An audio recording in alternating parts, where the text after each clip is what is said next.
Bonjour à vous tous et tous. Ce matin, nous voici conviés à entendre l'Évangile selon saint Luc qui est tiré de son chapitre 19, des versets 11 à 26. Jésus, le roi des rois, c'est Jésus, le bon pasteur. Alléluia, Alléluia, Alléluia, Alléluia, Amen. Lecture de l'Évangile selon saint Luc. En ce temps-là, comme on l'écoutait, Jésus ajouta une parabole. Il était près de Jérusalem et ses auditeurs pensaient que le royaume de Dieu allait se manifester à l'instant même. Voici donc ce qu'il dit.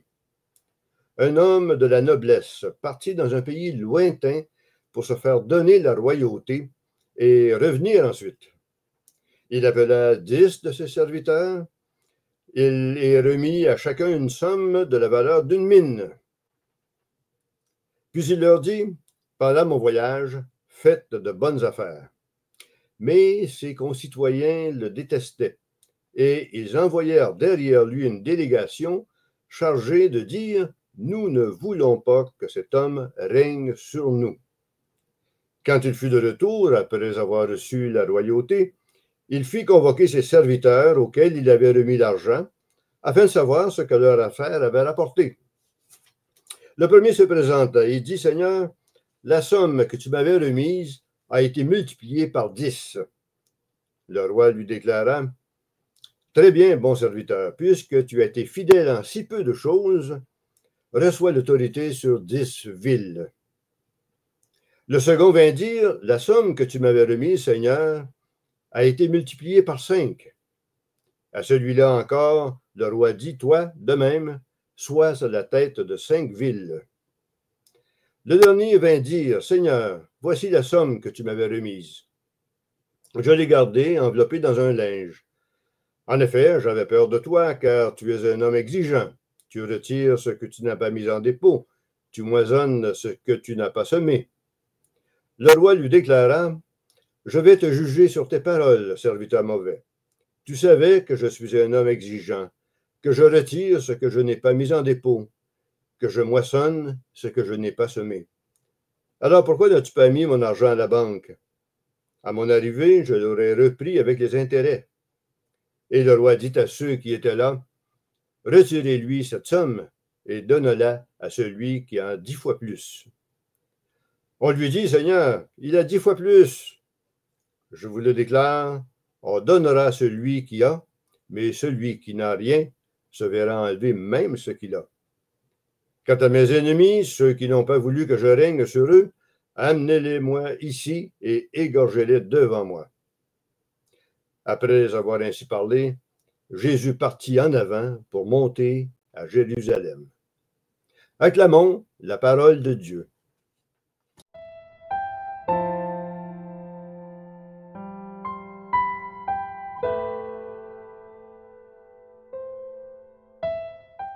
Alors aujourd'hui, cette parole de Jésus que nous venons d'entendre annonce la venue de son règne. On vient de lire que les gens qui l'entendaient pensaient que le règne allait arriver séance tenante. Juste avant l'épisode que nous venons de lire, il venait de rencontrer Zachée et il avait terminé, c'est le verset qui est juste avant de ce qu'on vient de lire, il avait dit « Je suis venu chercher et sauver ce qui était perdu ». Mais revenons à la parabole elle-même. D'abord, Jésus met en scène un homme de la noblesse qui part dans un pays lointain pour aller prendre la royauté. Et ce n'est pas précisément ce qui lui arrive à lui. Il s'en va vers Jérusalem, on vient de le lire, et tout de suite, il sera là-bas soumis, on le sait, à des tortures et la crucifixion et sa mort. Mourir, c'est déjà aller dans un pays lointain. Mais il annonce qu'il va revenir. Son règne, donc, il ne va pas commencer maintenant comme le pensaient les autres, mais il va venir plus tard. Et puis, avant de partir, cependant, il donne à ses serviteurs une certaine somme d'argent qu'il leur demande de faire fructifier. Et c'est exactement la même chose qu'il nous dit aujourd'hui à nous-mêmes. Les dons qu'il nous a transmis, que les grâces dont il nous a comblés, nous avons maintenant les faire fructifier. C'est-à-dire quoi? C'est-à-dire témoigner de lui, le dire comme, comment il est Seigneur et Sauveur lui-même. C'est lui qui vient, c'est lui qui est le roi. Et puis, mais il revient à la fin des temps. Donc, le royaume n'est pas pour maintenant, il va venir plus tard. Mais quand il reviendra à la fin des temps, il va demander, évidemment, qu'on lui fasse compte, qu'on lui rende compte de la façon dont nous avons fait profiter ses biens. Profiter ses biens, ça veut donc dire ça, être les témoins de Jésus aujourd'hui, comme c'était la même chose dans le temps passé. C'était de dire sa miséricorde pour chacun, ses grâces dont il nous comble. Alors, quand il reviendra à la fin des temps, il va tout simplement nous demander comment nous nous sommes acquittés de cette mission qu'il nous a confiée. Alors pour nous aujourd'hui, qu'est-ce qu'elle veut dire cette parabole-là? Elle était donnée à des gens qui l'écoutaient, mais aujourd'hui aussi nous l'écoutons encore. Nous nous abreuvons à sa parole et nous nous laissons conduire par sa parole. Mais il devait donc dire deux choses à cette parabole aujourd'hui, peut-on dire. D'abord, qu'il est, lui, le Seigneur et le Sauveur. Il avait dit à Zachée, je suis venu sauver ce qui était perdu. Aujourd'hui, c'est la même chose. Il continue à vouloir nous amener à lui, nous sauver de nos propres torpeurs et de nos propres lassitudes. Et que nous sommes non plus ses serviteurs, comme il le dit ailleurs dans l'Évangile, nous sommes ses amis. Et il nous appelle donc à être, à notre tour, comblés de miséricorde pour les gens que nous rencontrons. Nous avons à nous faire miséricorde et nous répondons à son amour en voulant apprendre à aimer comme lui aime et à nous faire accueil inconditionnel, en particulier envers les plus pauvres. Alors, quand il reviendra à la fin des temps, est-ce que nous allons être timides? Non. Notre cœur est collé à son cœur. C'est comme dans la parabole, les gens qui ont fait fructifier les biens qu'il leur avait confiés, ils sont en joie. Ils reviennent tout joyeux parce que voici ce que nous avons fait avec l'argent que tu nous avais remis. Nous, ce n'est pas une question d'argent, mais c'est une question, par exemple, de grâce. Il nous a comblés de ses grâces. Donc, à la fin des temps, nous allons nous avancer en toute quiétude, en toute sérénité devant lui pour lui dire, voici ce que nous avons fait. Quant aux autres, ils vont sans doute s'avancer avec pas mal de gêne parce qu'ils auront refusé son amour et ils auront... Mais on peut penser qu'ils seraient condamnés, on n'en sait rien. C'est le Seigneur, sa miséricorde, on le sait, elle est infinie.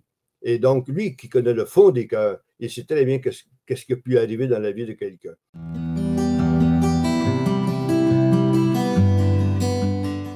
On peut terminer cette petite réflexion avec un hymne qui, je pense, colle bien à la réalité que nous venons d'apprendre dans ce texte d'évangile d'aujourd'hui. Alors, c'est une hymne que vous connaissez, mais il me semble qu'elle répond bien à cette parabole. Je la lis.